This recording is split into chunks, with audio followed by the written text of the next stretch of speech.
Let's go have a threesome. I have a lot of deal breakers. You have to talk about the toot. And then I got ghosted, so. Welcome to The Spill. Hi, everyone. Welcome back to The Spill. Traci is treating us today with 2 lies and a spill. I'm so excited. That's right. Here we go. I took first in a spelling bee for Utah State. I was on a competitive high school state academic team, and I had an extra toe when I was born. An extra toe? Mm-hmm. Oh, yeah. Can I ask which toe? You can't ask any I clarifying can't ask questions. any clarifying questions. Because I also have questions about the spelling bee. Like, when was this? Recent? Oh my gosh. Okay, let me think. What was the second one? I was on a competitive academic high school team. I think it was that one. I think that's the spill. You're right. Am I right? You guys, she's got 100% all these weeks in. You almost got me with the toe. And then I was like, no, I would have heard about this toe situation. I thought the spelling bee might throw you off. I actually got second place in the spelling bee. Oh, so that was just barely a lie. Yeah. The spill, is I was on a competitive high school academic team. What word did you miss that you got second for the spelling bee? I think it was either crochet or croquet. I was in second grade. Okay. Those ones are hard. But I was playing against the whole school all the way to 6th grade, okay? And I got second place, so first in my heart. Well, you're first in my eyes. Crochet and croquet. We don't need those words. Which one of those? What was the academic team that you were on? We competed against other schools in math, history, geometry. Oh my gosh. Yeah. Traci's lived like 10 lives. It was a timing thing. Like, you got up and you had a buzzer and they'd ask a question. You'd go to solve it, and then I'm picturing like in Mean Girls. Oh. You know, where they go to the and she's like, the limit does not exist. So like that? Yeah, I haven't seen it in a while, but yes, where it's it is. Yeah, it's it like is a panel of people, then you go up and you're versing one person. Yes, it's brain against brain. Oh wow, I thought that was only in the movies. And oh no, sister. I don't think we had an academic team. Either that or I was just like not even on the radar to know about the academic team. It was very geeky. Nobody wanted to be on it, but I did. Oh yeah. But see, you were so diverse because you were also a cheerleader. Yeah. Wait, is it called? Walk to the beat of my own drum, you know? March to the beat of your own drum. I mean, you could walk to the beat, but it'd be a little boring. No, I'm walking. That's how diverse I am. I'm just walking to that beat. To the beat. Oh, that is hilarious. Yeah, march to the beat of your own drum. I love that. Mm-hmm. Yeah. Mm-hmm. Okay. Anyways, let's talk about fitness today. One of my favorite topics. Such a great topic. This is one of Traci's favorite topics. Mine, not so much, but we're getting there. That is the joy of this podcast. So joyous. The duality. The duality. Yeah, this one's going to really highlight our dualities. Yes. Incredibly well. Incredibly. We are going to dive in on all things health and fitness. Like, what do we eat for lunch? Yeah. What's our background with fitness? Workout routines. Yes. Letting yourself go or not. Yeah. Literally everything. So I want to start with just talking about like finding balance. I think that's something that comes up a lot with staying healthy and fit is, well, how do you manage it all? We all have so much to do. You know, those funny social media like memes that are like me trying to balance fed my cat. Yes. Well, and I feel like I never have enough hours in the day. Yeah. Like, I was talking to my friend the other day about it, and I was like, I just, like, don't think I have enough time for everything I want to do. Like, I think I need to cut something out. Yeah. I think I can't be doing all this. Yeah, no, this is far too much for any one single day. Yes. Sometimes I really feel like that. Everything's just kind of stacked up. Like, there aren't enough hours in the How day. do you balance? What are you doing? You prioritize things that are important to you. I don't like ever saying I don't have time or I didn't have time for something, because that's not true. Okay. I chose not to. I didn't make time for it. Because like you said, you could take something else out. Yeah. And for me, this is the hard thing for me. Because right now in my life, what it looks like is if we take working out of it. Okay. I would wake up, get ready, and then the boys, get them ready starting at 7, get them to school by 8, get to work by 8:30, work till 5, sometimes 6. Get home, do homework with the boys, do dinner with the boys, spend quality time with the boys, get them to bed by 8:30. Okay, if I want to get good sleep, it's close to bedtime already for me. Right. But if I want to spend time with Jeff, that's our time. And a lot of times, I don't know about other people's households, but my household, 8:30 because they're in bed does not mean they're in bed. Like, our kids are still, at least Benny, getting up and, you know, interrupting. So I think we're at this point in our lives, specifically with young kids and a business, that if you want to be healthy and fit, you get less leisure time. Right. And that's just the way it is. Like, I want to have a good sleep routine, and I want to be able to get to the gym, which means, okay, if I have to be home no later than 7, then I have to get to the gym no later than 6. Right. And if we both want to go, Jeff has to get there no later than 5. So if we're both going to bed to have a 5 a.m. wake up, well, we want to get to sleep by 9. Right. Put the boys to bed at 8:30, there it is. So when we fall off the wagon, we end up watching Survivor. Love. Or playing games. Love. We love playing card games, board games, but when we're really on our fitness train, those things just can't happen during the week. Yeah. See, and I get that, and I love that, but also I'm like, the fun. I know. It makes it more fun on the weekends. Like, we really look forward to the weekends because we get to do those things. Or like a rest day. You know, we'll plan it. Or any vacation. But it's just the cold, hard truth for me. Like, it's not always going to be that way when our kids get bigger, but that's the reality. Like, if we want to get it in, that's it. Yep. Sorry. I'm literally stuck on last week with my childish innuendos. Yeah. The get it in really took me. Sorry. I'm back. You've returned. What about you? Do you, like, what's your situation? My situation is not really situated. Not in that way. So, yeah, I do feel like there are some days where I have no time, and there are some days where I have a lot of time, and then I do nothing with that time. Yeah.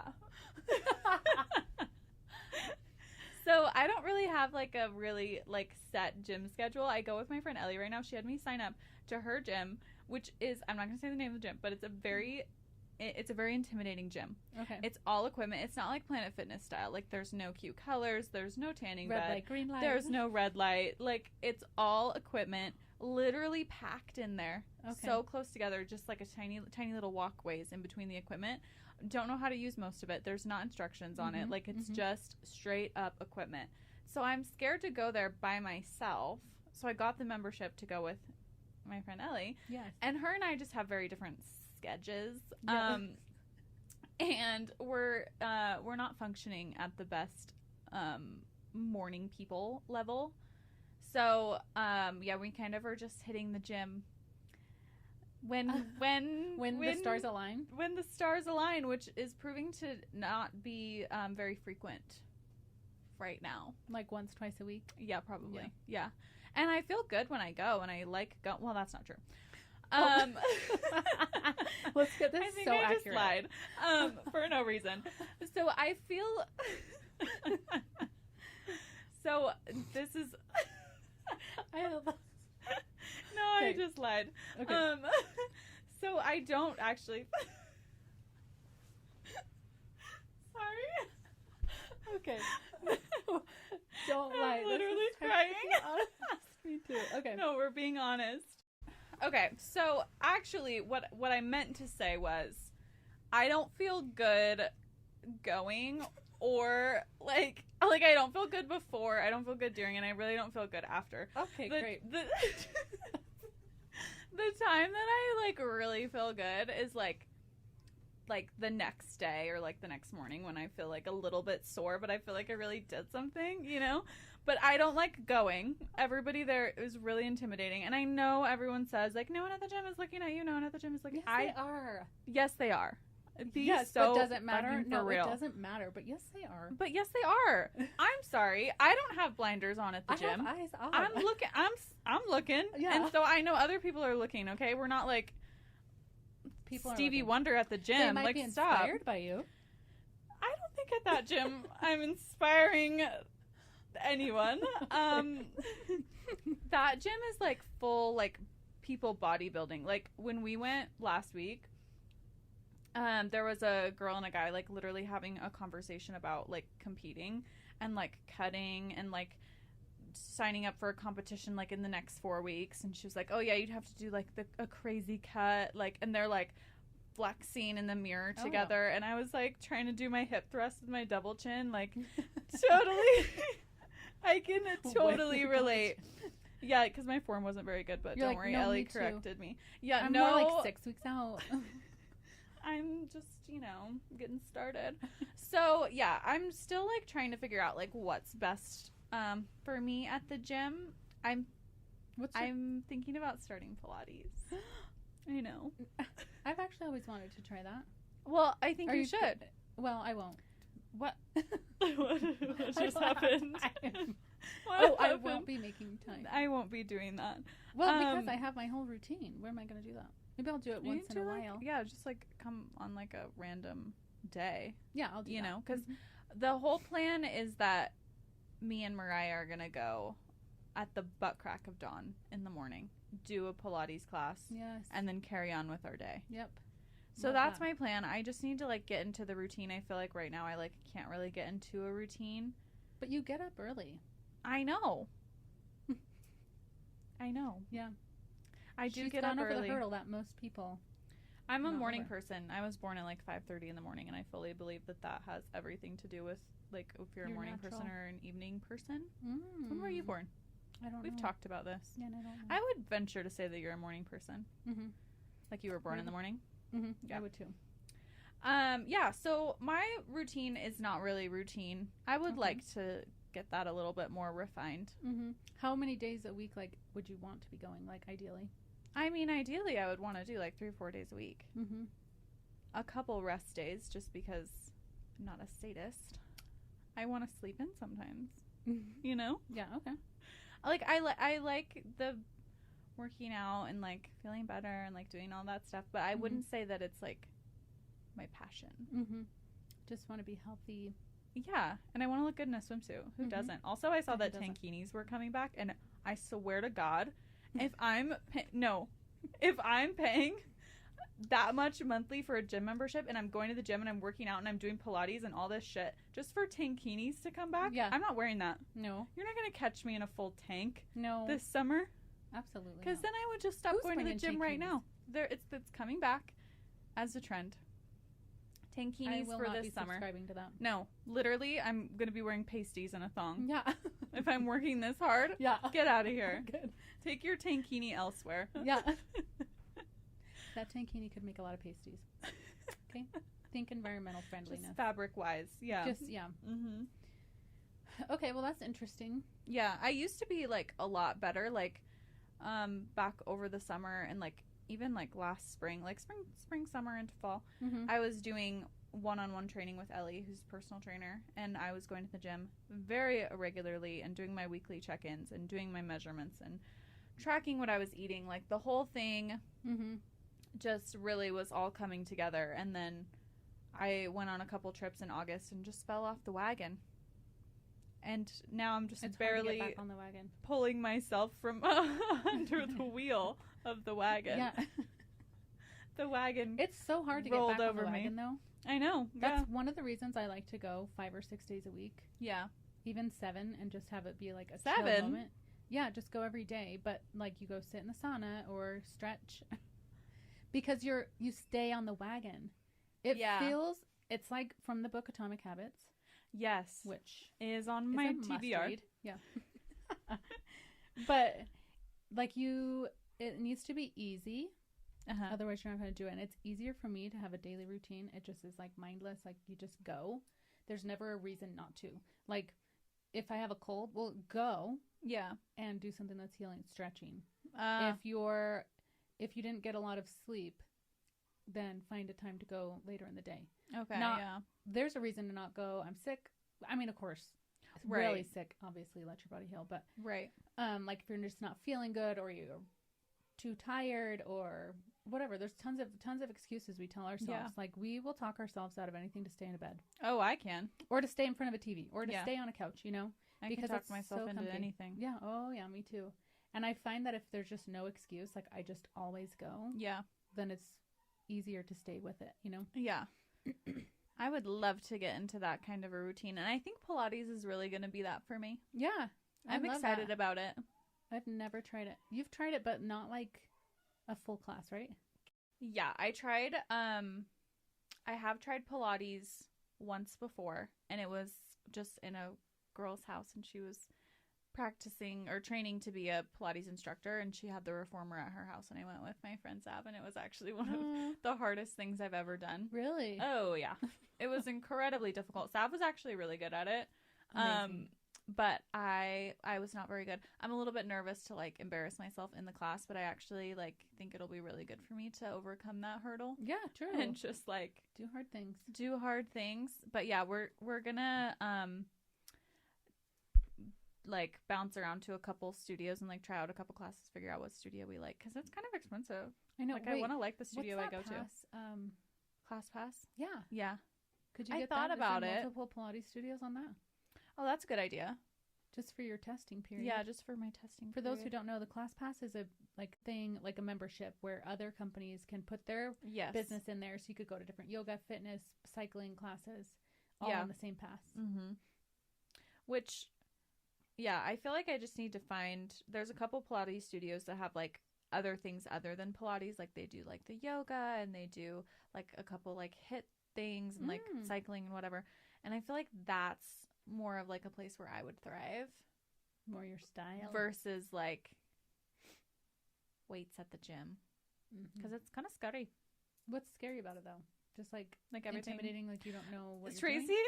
Tracy wants me to go to the gym with her. Yeah, I do. This is probably never going to happen. But Tracy... Why don't we table it right now? What do you mean? We are. Why won't you go to the gym with me? No, I'm getting there. No, I'm getting there. Tracy wants me to go to the gym with her really badly, yes. Okay? Okay. Dying for me to go to the gym. Begging. No. But the reason that I won't is because...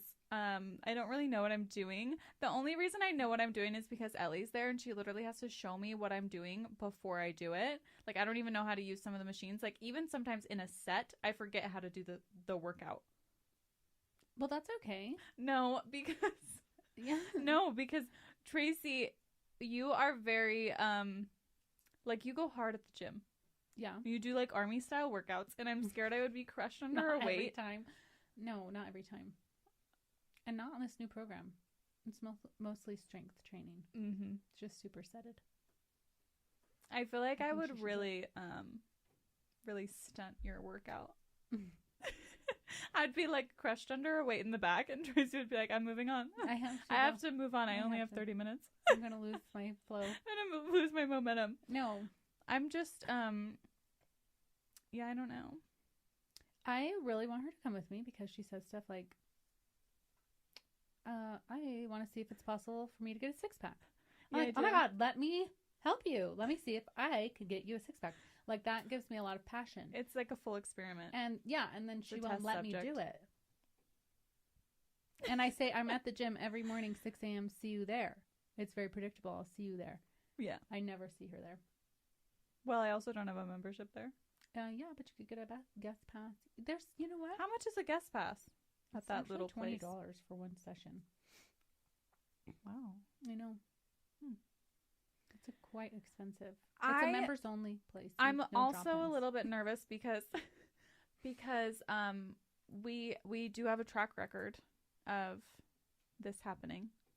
Tracy says, "Yeah, come do this. It's going to be so fun, and we're going to have the best time." And we don't have fun, and we don't have the best time. Do you want to share? That reminds me of a race once upon a time. Once upon a time, Haley did a Spartan race with me. And it was very memorable. Mm-hmm. Yeah, we had a lot of memories. And I told her. So, first of all, I invited everybody. Yeah, everybody who works at Rise. Mm-hmm. And no one responded. Okay, I texted it out, and it was crickets. Yeah, and I said, I saw all y'all not respond, okay? Yeah. And then everyone's like, I'm traveling to New York. my grandpa will die. You know, like everybody had something I have come up. strep throat that day. Yeah. I'm vomiting in 6 months from now. So Haley, she wasn't going to do it either. And I wasn't going to like, do it. Come on. Tracy calls me. Yeah. She calls me on the phone. I did. And she knew. She knew. This is why she didn't text me. This is why she called me. Because she knew if she got me on the horn. Yeah. Have you heard that expression? No. On the horn is on the phone. Oh. Okay, yeah. If she got me on the horn. Got me on the line, she could talk me into it. Because this is something I'm working on at the gym. I don't have a backbone. I'm working it out. Wait. I'm strengthening it. Okay, yeah, good. Okay. No, but for real, Tracy called me up and she said, "Are you going to do the Spartan?" And I said, "No, absolutely not. I would never." Yeah. And then... That is actually, I think, verbatim. Yeah, I think that's what I said. And then she said, "No, it's so fun. I've done them before, and it's literally like an adult playground. Like, it's just the best time. It's so, like, everybody's just having so much fun. It's outside. Like, you're just going to have the best time. Like, it's not even that serious. It's just for fun. All shapes and sizes are there. Literally, all levels of adult fitness. playground. It's so fun." Yeah. Keywords. And it's beautiful. Keywords. Fun. Playground. So then she's still wishy-washy. She says she doesn't want to be the only one doing it with Jeff and I. So we conference call Mariah. Yes. And something about Mariah that I also know is if you get her on the line, she's going to say yes. Yeah. So I said, I'll do it if Mariah does it. Yep. Mariah signs up. She says, I'm going to do it. We both sign up that night to do the Spartan Race. I didn't do any training because no one told me that I needed to train in any way, shape, or form. Okay, no. Oh? I don't think that's totally accurate. Really? Yeah. Did we train? Because you were working out. You said you're in the best shape of your life. In that moment. The giggle after you said that? I was. Yeah. Listen, no. Because you had been going to the gym. You had been. No. You've been training with Ellie. Tracy? I was in the best shape of my life, okay? Flash forward to the end of the race when... We'll tell you what happened, but flash forward to the end of the race. I'm a shell of a person. And Tracy looks at me and says, "We really should have trained." And I said, "What are you talking about?" She's like, "That's the first time I've done one and I didn't train." So when you hear the words on the telephone, "Oh, it's so fun, adult playground, whatever," nothing in your mind is telling you, "Oh my God, maybe I should train. Maybe I should, like, do some more cardio." I don't fucking know. Yeah, like, anything. And then Tracy says after that we should have trained, and I'm like, oh my God, the fact that I'm literally, like, in my mind, I'm in the best shape of my life. Like, it probably wasn't true looking back. Whatever. No, I was working out, like, consistently. That's what I mean by that. But we should have, in reality, we should have been trail running to the top of Mount Olympus once a week or so. And the fact that is accurate is why the Spartan Race was so traumatizing. Like, literally, the drive. So, this whole day is so traumatic. I have PTSD even thinking about it. Like, I remember every moment. You know, those days when it's just, like, so brutal that you're like, I remember every single moment, and I can, like, put myself there. It's survival because your body's like, never again. No, we're gonna remember this one. Yeah. We went to Target and we bought matching outfits. Really cute. Pink. That was the top, orange bottoms. Yes, pink top. Orange and everything was downhill from there. So we get in the car and we're driving up there. We're literally driving up a mountain, and at that point I was like, where are we headed? Like, why are we driving up so high, over an hour away? And we get there and whatever, the kids are going. It's fine. Mm-hmm. We're chilling. It's blazing fucking hot. It's Satan's asshole. When was this? July? It was so hot. It was so hot. I was sweating just from the moment that my body left the car. I was sweating. We were standing in the shade of, like, canopy tent poles. Yes, with 20 other people. Trying to be so skinny to get. Yeah, and we're waiting for our race to start, and Grandpa, Tracy's dad, gives me a banana because we weren't supposed to start for, like, another 40 minutes? Yeah. It was enough time. So I had a little banana. Mm-hmm. Next thing I know, I turn around, my banana's not even, like, fully chewed in my mouth. Like, I hear, "Oh my God! We can start early." They said, and they were ready for us.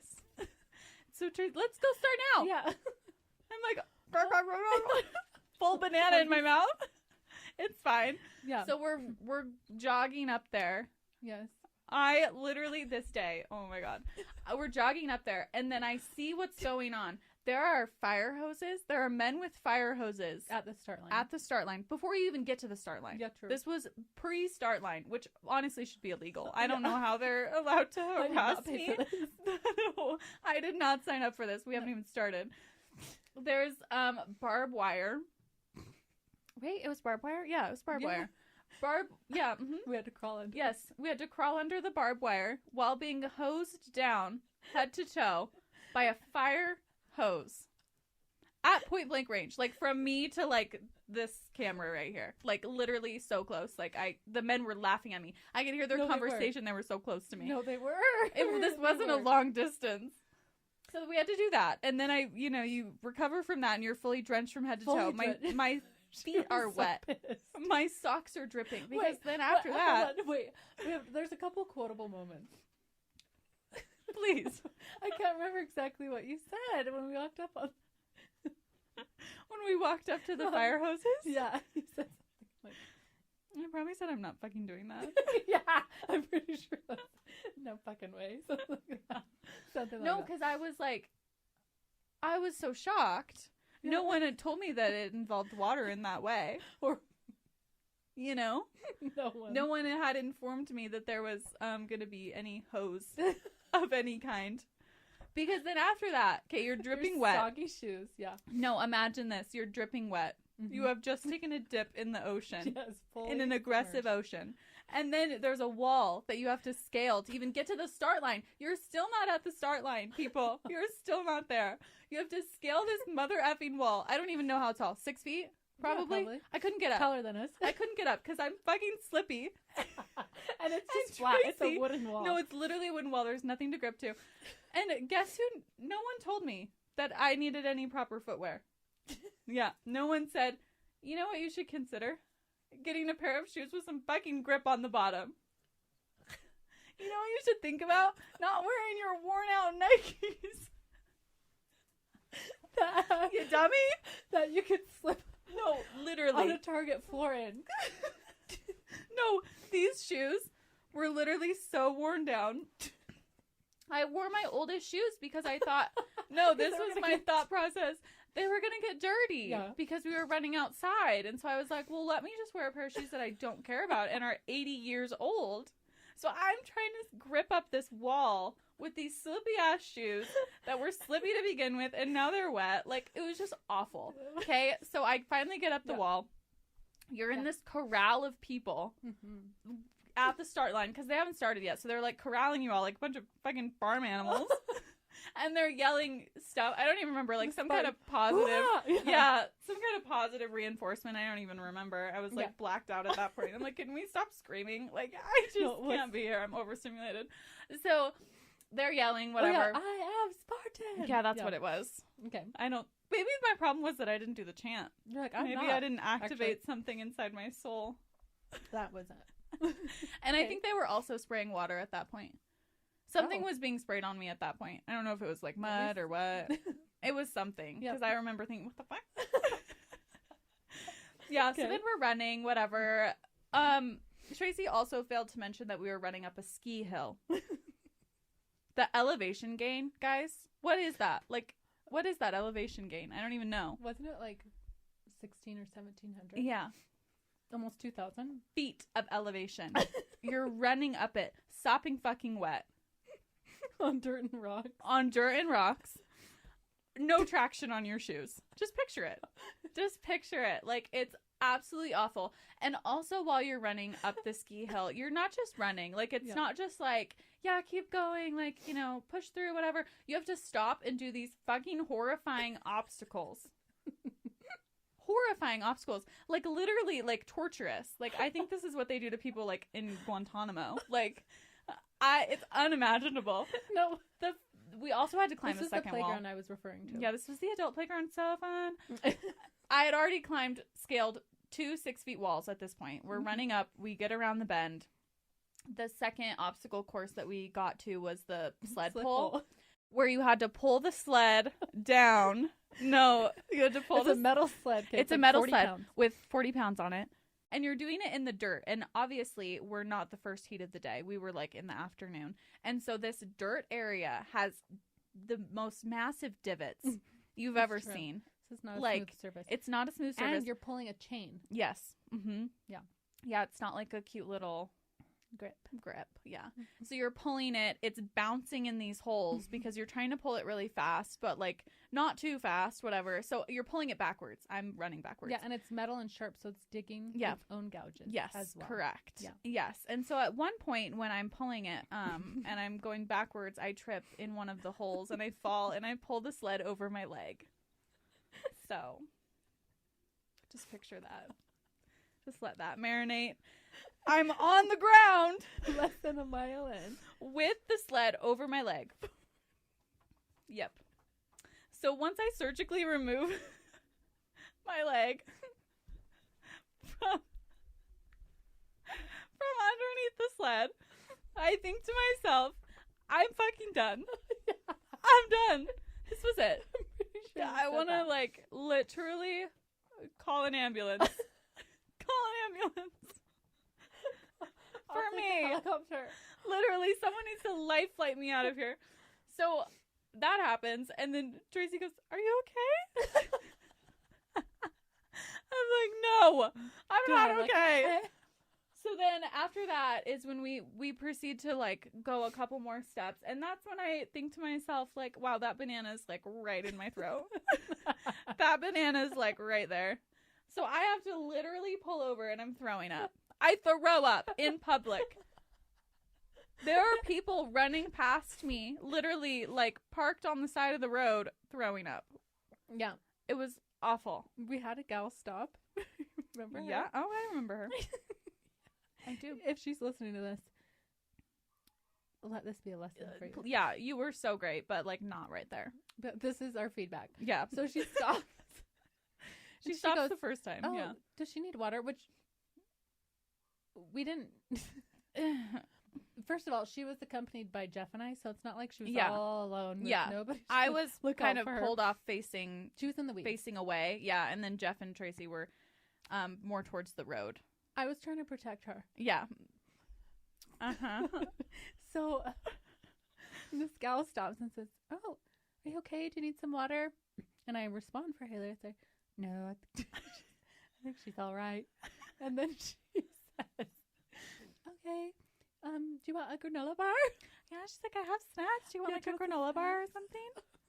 And my head, I turn around because I'm like, I need to look at this creature who is trying to offer food to a person who's literally emptying the contents of their stomach. Yeah, things are only coming out. Nothing's going in. Nothing's... And then Traci's, "No, I think she's really fine. I think you better go. You better carry on." Yeah, so I finished throwing up. That was also the point in which a couple men passed us. Inspirational men. Inspirational. Not to me in that moment. No. But no. Yeah. They were, they ran past and they said, "Keep going. This is how we lost our first 100 pounds. Our first 100 pounds. Mm-hmm. Yep. Thank you. They were triple your size. Yeah, they were. Yeah, they were.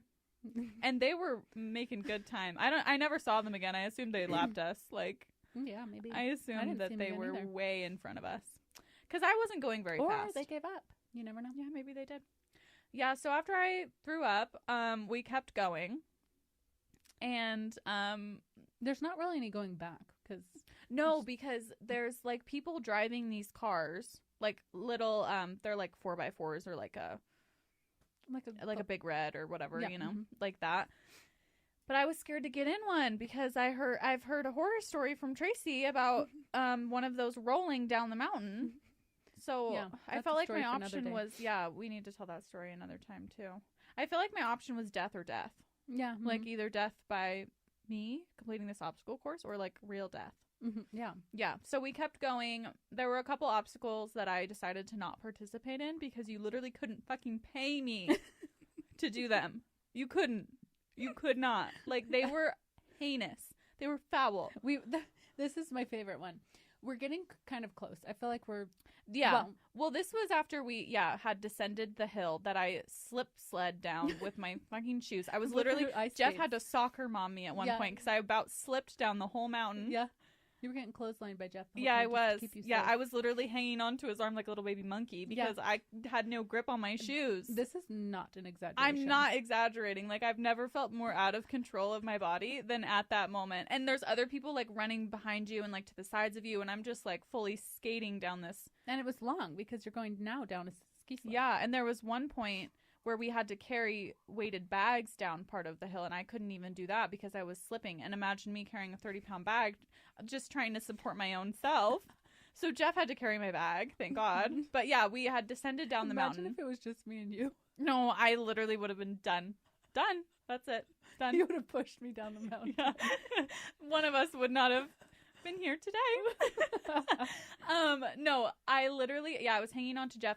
So we get down the mountain, and that took a lot of energy for me to, like, get down that mountain. Yeah, it did. It did. And so mental and physical. Traci was like, we're almost there. Like, we're coming down. I can hear the music. Home stretch, girl.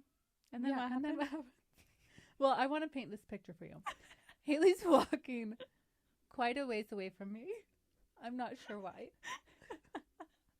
Maybe just taking in the scenery. Yeah. By herself. Living in the moment. But we were approaching another obstacle. Mm-hmm.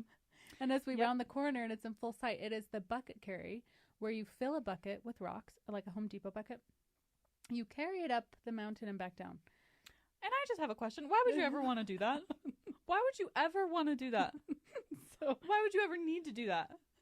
We're not even practicing life skills. This is like full necessary. Army boot camp, and I've never wanted to join the Army or needed to. I just, I felt so unnecessary. This is an elective activity. Yes, so we round the corner. Yeah, and so the whole picture, right? We're like 10 feet apart from each other, and I'm like, yeah, Haley, we're almost done. I can hear the music at the finish line. Keep going. Mm-hmm. And then we round it, and she freezes, stunned like a little statue. And she says, what the fuck is that? And then I lost it laughing. I'm like, you don't have to do it. She's like, no, I won't be doing that. Obviously, I'm not doing that. So I sit down under an umbrella with a very asthmatic girl. Her and I. She's having a full asthma attack. I'm holding the umbrella for us. Like, you good, girl? Yeah. So we're sitting, chilling while Traci and Jeff carry their buckets. And I would just like to say from that point that Traci said, we're almost done. We had probably 4 or 5 obstacles left. Yeah. It's so literally, we were probably halfway. No, yeah. Yeah, because we did the bucket carry, and then we did the thing where they baptized us in the dirtiest bacteria-filled water you've ever seen in your whole life. Like, I'm sure there was so many bodily fluids and you know. Literally, I can't. We had to dip ourselves, fully baptize ourselves in this water, and then come up and continue. Yeah, because then there was the we're gonna put a picture right there. You can see Haley. Yeah, I'm fully Helen Kellering because I can't see a damn thing. There's I'm sure a braining and eating amoeba in my eyeball. It was so muddy. It was so nasty. And honestly, it didn't even feel good at that point because we were so hot. Reminder. Yes. Satan's butt crack. Yes, we were really hot, but I didn't even feel like the water cooled me down. Yeah, we actually didn't hesitate to get in because that's how miserably hot we were. It was muddy bath water. And I don't like to get in that. Just full disclosure, even though I like doing Spartan races, that obstacle, no. Yeah. That is so gross. Yeah, because you have to get in and go under a wall. Yeah, there's a wall at the top of the water, which also kind of creeps me out. But you have to go under this wall in the water. Yeah. So you can't not submerge yourself entirely. Yes. And my fear was that I was going to submerge myself and come up and hit my head on the wall. I wasn't going to go far enough, Because you can't open your eyes. You can't see anything. Ugh. Yeah. So then we had a couple more obstacles. One was really scary. You had to scale this big triangle thing. You had to go up and down. The cargo nets. Yeah, cargo nets. We did the rope climb. Oh my God. We did the fucking oh my God. We did the army crawl at the end. This is the second army crawl if you're keeping track. We had to do 2 army crawls under barbed wire. This one, though, at the end of the race, it had been heated all day by the July sun. There were no firefighters. No hoses. It was hot dirt with rocks and barbed wire on top, and you had to army crawl underneath it. It was hot. It was and so poking. hot. Thorns. The dirt was literally on fire. It was so hot. And you were doing it with, like, a bunch of other people, like, at the same time. And I had this guy in front of me who I assume was having, like, a perpetual Charlie horse. Like, he kept stopping. And I'm like, you need to keep going. I will kill you. You have to keep going. And I kept, like, changing up the way I was crawling. Like, at one point I was trying to, like, do more knee heavy. Then at another point I was trying to do more elbow heavy. Did you ever roll? No, I think I did. I might have rolled one time, but I rolled over, like, a big rock. Like, there were, like, big rocks. Also, I was, like, what, 2 weeks out from an elbow procedure, and I had an ace wrap on my elbow, and it was still a little tender. So it was hard to crawl on my army crawl elbows with my ace wrapped. Like, Tracy just took my stitches out, like, the week before, I think. Yeah. So that happened. That was probably the worst one. I think we have a photo of that one too. You're literally covered in dirt. Like, the photos will speak for themselves. Haley was not pleased. There was so much dirt. There was no hiding. Even the best part about that photo is I was already out from the barbed wire and I was trying to her and Jeff were. Yeah, because I got stuck behind Lazy Charlie horse. Susan. Yeah. And I was like, "Oh, Haley!" And I could see the cameraman. I thought she's definitely gonna want to pose for this. That's a Haley thing. Like, get camera ready. No, and literally, like, hey, Haley, smile! Oh, there's the camera. She did not smile. I don't even know she if didn't even realize registered. What I was saying. Yeah, I think I was having an out-of-body experience at that point. No, she wasn't with us. Yeah, but there is a photo documented of me finishing that obstacle in a way that was less than ideal. Very authentic, though. Yeah. Really so then, captured. Yeah. Then we finished it, and I was absolutely covered in dirt. And I would also like to say, at no point did I have any fun. At no point. I'm looking back on it still to this day. No fun. No fun. And I was covered in bruises. Remember when your friends asked you shortly after when you were talking about the race, you're like, well, I'm sure part of it, like, you had a good time. Yeah. And you're like, no, actually. No. I had someone message me just a couple weeks ago. Oh, because I posted one of the photos for your birthday. They messaged me and they said, was it fun? And I said, no. What are you talking about? Was it fun?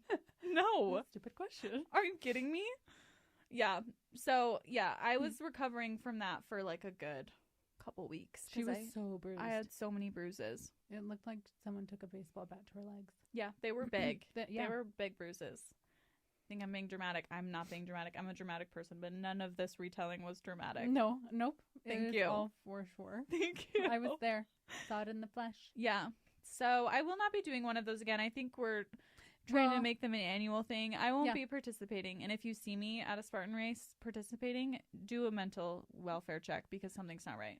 She's being manipulated. Yeah, drugged. Yeah. Yeah, I'd like to see who from the Rise team is going to participate in the Spartan race this year. Yeah. Sarah's in the running. Are you going to do it? Sarah's in the running.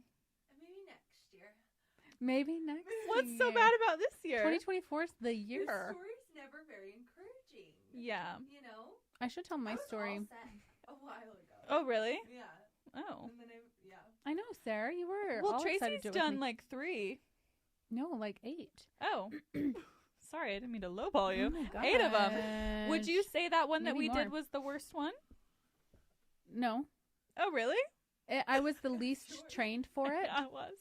I was the least trained for it, which made it a different kind of challenging. But some of the ones I did were like 16 miles, 15, 16, and that just challenges you in a different way, you know? Right. Like, feels like there's no end in sight. And you're like, why did I do this? Oh, yeah. See, that's how I felt. Oh. But it was actually really hard because we should have trained. And I think, like, that was my first Spartan in a while, like a long while. Mm-hmm. Many years. And I was in shape for such a long time, just maintaining and consistent, that I really underestimated what being out of shape for me would mean. Yes. Because I was so consistently, like, even if I took a month or 2 off, I was still had a really good baseline. Yeah. No. Because I really struggled. Well, and we were just rebounding barely. Well, I was in, I don't say the best shape of my life. I think that's a bit of a reach. Looking back on it, I think I was like in a normal Like, I wasn't like the Hulk. Like, I Yeah. was in a normal Yeah. muscular range. Like, Yeah. I wasn't You were like healthy. I was healthy Mm-hmm. because we were just coming off of our we had let ourselves go. Yes, we had. This was the summer of us being at Phoenix. Yeah, our little rental suite. We had just come out of like a winter and a spring of all being at Phoenix, and we had kind of let ourselves go, and we were eating the craziest foods. And Yeah, because the business was all consuming, and the little space we were renting, we didn't have like space to have food, prepare food. So we never packed food. We always DoorDashed. Yep. And more than once we DoorDashed and split entire pizzas. yes, we did. Not little ones. These aren't Pizzeria Limon. This is Full Little Caesars. pizzas. This is Pizza Yep. Hut. Uh-huh. And then we would each have 4 slices, and then 2 hours Yep. later DoorDash cheesecake. Yep. And fully consume those, Correct. and then walk on down We would walk to the store, and get our 2 tubs of candy. get our licorice, Yep. and I can't remember what our other one was. Probably something chocolatey. Yeah. But we would always have the licorice. Mm-hmm. Oh, so good. So good. And then we'd get like a kombucha Yep. or a Dr. Pepper Yep. or just another high sugar Little drink. drink. And this was Every day. 3 to 5 days per week. Yep. Yeah. Usually 5, Uh-huh. because at that time that was really like the workspace. If someone wanted to buy Yeah. a product or talk on the phone, or Yep. if we're And I think that was really keeping us going in that space, was a little like Mhm. sweet treat. the and biggest lunch. morale boost to get Yeah. cheesecakes. Yeah. Yeah. We were not in a great place. But we were just coming out No. of that. And We so had no business doing a Spartan race, to be honest. Come on. do you hear that? Can we just document this moment? We Looking had back- no business being in that race that day. We had no business on that fucking ski hill. But we were like, we let ourselves go, and our bodies had reshaped in the worst ways. Right. Well, I mean, I think I look pretty good in the photos, but No, I think we do too. Yeah. but I I'll think speak for myself. it could have been better. I reshaped in the worst ways. Yeah, and I also think just personality wise, I think even if I was fully trained and I had spent 10 years in the Marines, I still don't think that a Spartan race is my idea of a good time. Yeah. And I think that's where we differ. Like, Tracy's very like all about like pushing the limit. Like, Yeah. I can do this just because I tell myself I can. Yeah, I like that idea. You do. And I'm more of like, I don't have to be fucking doing this. I live in America. Yeah. And I don't have to do this right now. That's And- my mindset. Yeah, and my mindset is that sounds Yeah. really challenging, really hard. Like, it takes a lot of mental fortitude. I about said fortification, which I actually don't think is a word. So No, it is. Like, you can fortify milk. okay. Some extra calories. Anyways, and mindset is tenacity everything. and all of that. And Yeah. I love like the feeling of accomplishing something for the exact reason you don't want to do it. You know, like, Right. you don't want to do it because you don't have to. I'm Yeah. like, the fact that I didn't have to do it, and I Yeah. got over the hurdle of my body and brain saying, stop, you don't have to do this. I'm like, I'm doing it. Yeah. And I also like one of Tracy's draws was like, you can tell everyone you did a Spartan. You can tell Just people imagine you did finished this. that. Guess how many people have asked me if I've done a Spartan? Guess how many? Big fat goose egg. 0. No one's asking me if I've done a Spartan. No one's asking. No one's asking. And like, it's super weird to just be like, yeah, I've done a Spartan. And the people who are wondering, and all they're saying is, was it fun? Yeah. Well, and the people who are also like, oh yeah, I've done 10. I've done a full Spartan triathlon. I love those. Yeah. And I'm like, okay, well, we can't share in collective misery. So Moving conversation's over. Yeah. But mindset's everything with that kind of stuff. And I'm not there. And that's like my primary purpose, overcoming. Yes. And it's so funny Testing how your different limit. personalities are. Yeah. Like, if you want to push yourself to the limits, or if you'd rather have like a more, what's the word I'm looking for? Enjoyable, like easy on the mind kind of thing, you know? Where you're Yes. like, I'm doing this because I enjoy it. Yes. It brings me happiness. Yes. Not like, hey, I have to overcome this hurdle that I created for myself. Which is why I think I'll like Pilates. Yeah. Well, I don't know. It seems really hard. Well, yeah, but like hard in a different way. Like hard in a slow, calculated, collected No surprise way. hoses. No surprise hoses. No insane sled pulls that should be illegal. Yeah. And outlawed. So to summarize the Spartan Race, Haley is wondering perhaps she will do it this year. We will find out. Who's wondering? Me. I'm wondering. No one wonder anymore. I have an answer for you. Well, where are you doing it here? Yeah. In Utah? Yes. That's the problem. You want to do it somewhere else? I'll go somewhere else. Where? Montana, Colorado. No, Nevada? nowhere elevated. Idaho. I want it to be okay, let's go to so Seattle. Flat. No, let's go to Seattle. Or Tahoe. Wait, Tahoe's high. Not flat. Tracy. Let's go to Seattle. Seattle's high. No, isn't it? Not really. Oh. Not compared to us. Sometimes I think about the map and I think of like elevation is just like more northern. But I have to be honest, I'm not that knowledgeable in geography. I also don't want to do it in the summer. That's ridiculous. They do have stadium ones. No. Are you kidding me? You just run around in a circle like a know. crazy person? I like the it was so beautiful. I don't remember. I think that's one of the other thrills. Speaking of the mindset and stuff, yeah. I think it's really cool though. Like whatever you find, Pilates or yoga or weights, Spartan races, that the mental health benefits of exercising or like training for things. Oh yeah, and just consistency is insane. Oh totally. I remember looking into this back in nursing school when we were talking about antidepressants. And there are many, many studies on the benefits of exercise. I think most of us have at least heard that exercise is good for depression. I heard it from Elle Woods. Yes. Yeah. Happy people don't kill their husband. Yeah. Exactly. And one of the studies showed that exercise was 1.5 times more effective than an antidepressant medication for mild to moderate depression. And it's pretty incredible. That's crazy. And then they had another one. There was a 2-arm study, and of course, causation, correlation comes into question. However, both legs, so I had one, like 140 people on a medication, 140 running twice a week for 45 minutes. Okay, so it wasn't even like a huge undertaking. I mean, that's a lot, running for 45 minutes, but you know, a jog for 45 only twice a week, I would think it'd have to be more than that. And they had equivalent results in this study. The equivalent to the medication? Yes. Wow. So I'm all for it for the mental game. Like, I think that's the important thing, that you find what works for you so that you'll do it. Yes.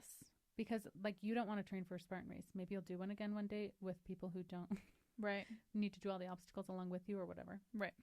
But you wouldn't enjoy training for it. So you probably wouldn't do it. Therefore, you wouldn't get the benefits from it. Right. Yeah, I wouldn't be doing, like, the Charlie Mike workout. Yeah.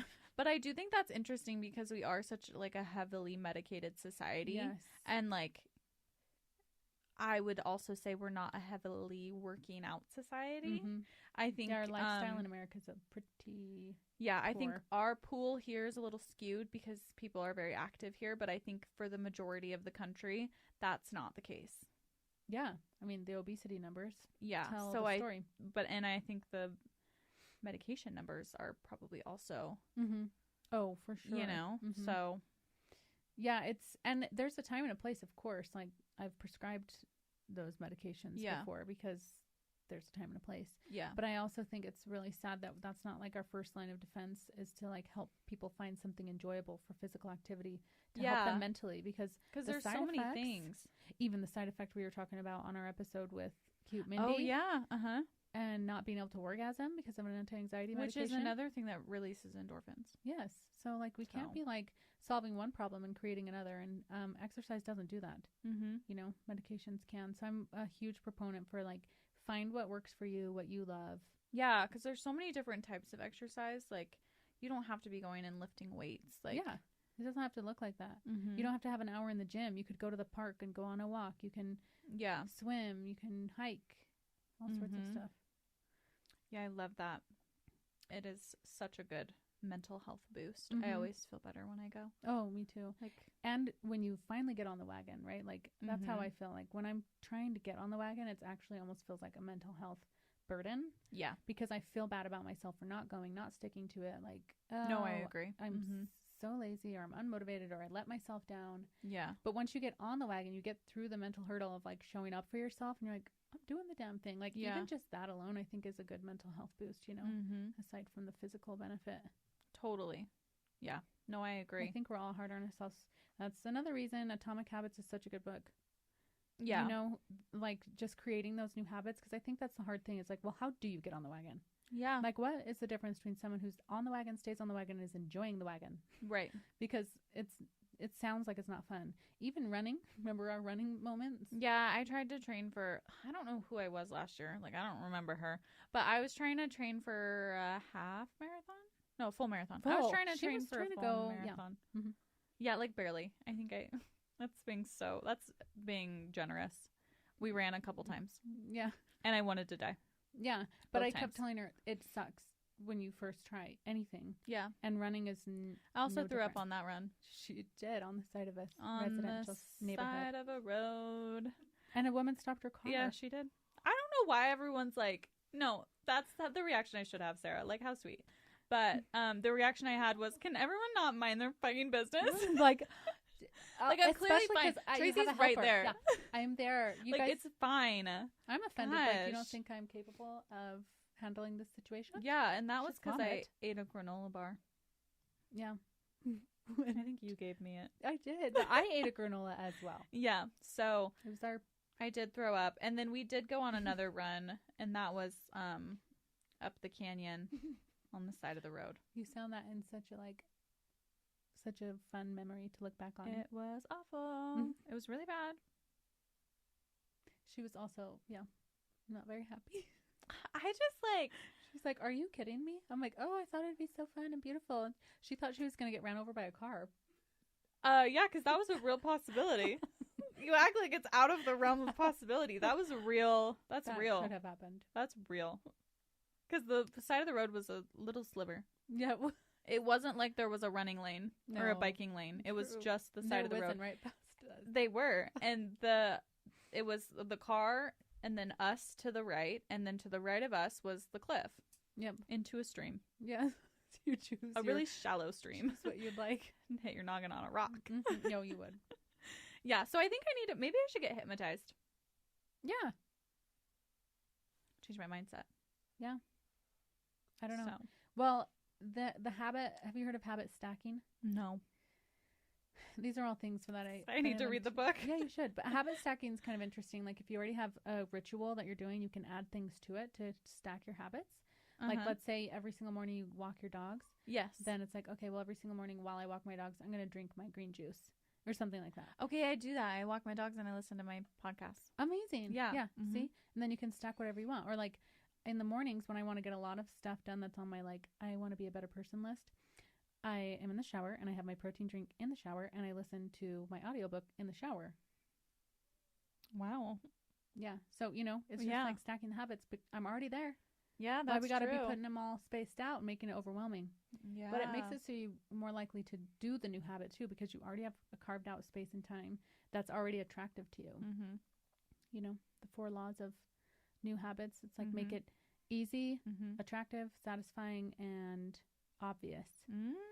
So like for the gym, for example, if you're trying to get a workout routine, or not even necessarily gym, just some fitness, like I sleep in my fitness clothes. Oh, really? Mm-hmm. Oh. I'll wear my sports bra. But I love a comfy sweatpant. Oh, really? Yeah. I usually sleep naked, so I just sleep in underwear and sports bra. But then I What if so you get what robbed? Are you sleep in leggings? Well, I'll be nude. It's fine. What if? No, I sleep in usually like a comfy pajama outfit. Oh, really? Yeah, like sweats and a sweatshirt, or I'll wear like a cute little set. Oh, cute.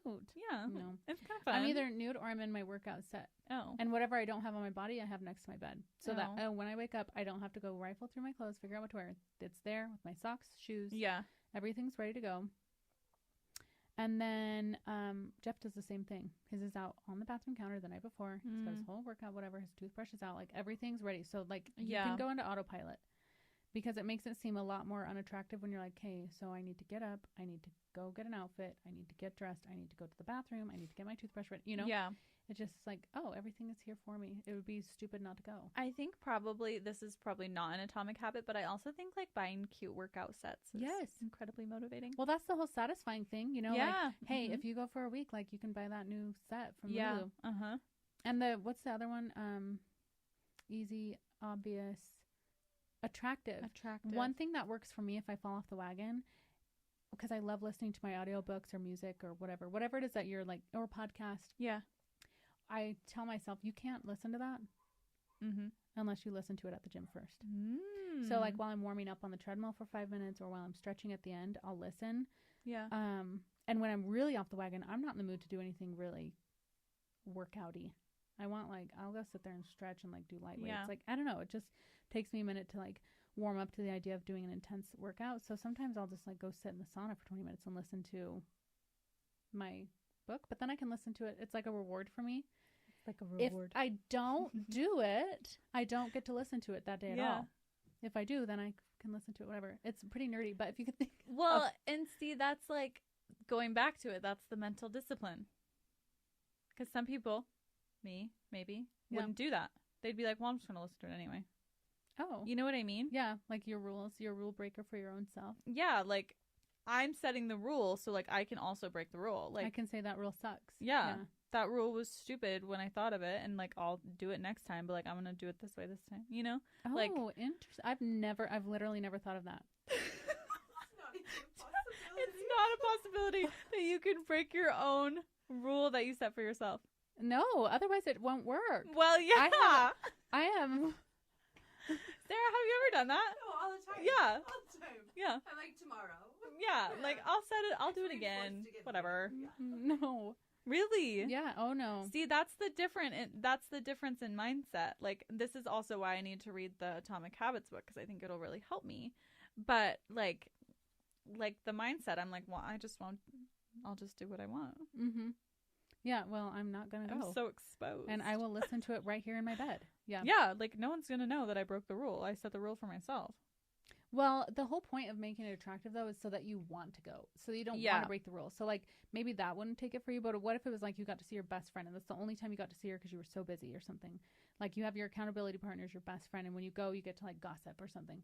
Like, something that's like, oh, I can't wait to go. Or something like, there's a bagel shop or something nearby and you would never make it to that area if you didn't go to the gym, but that means if you go 3 days in a row you get a bagel or something that like you're like, I want to go, not like I'm trying to trick myself into going.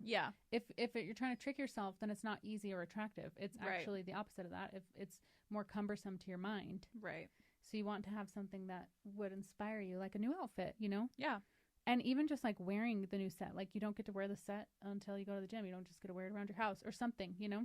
The new outfit really worked for me. I went one time after I got it. So. Yeah, see? And like a new shoe. Yeah.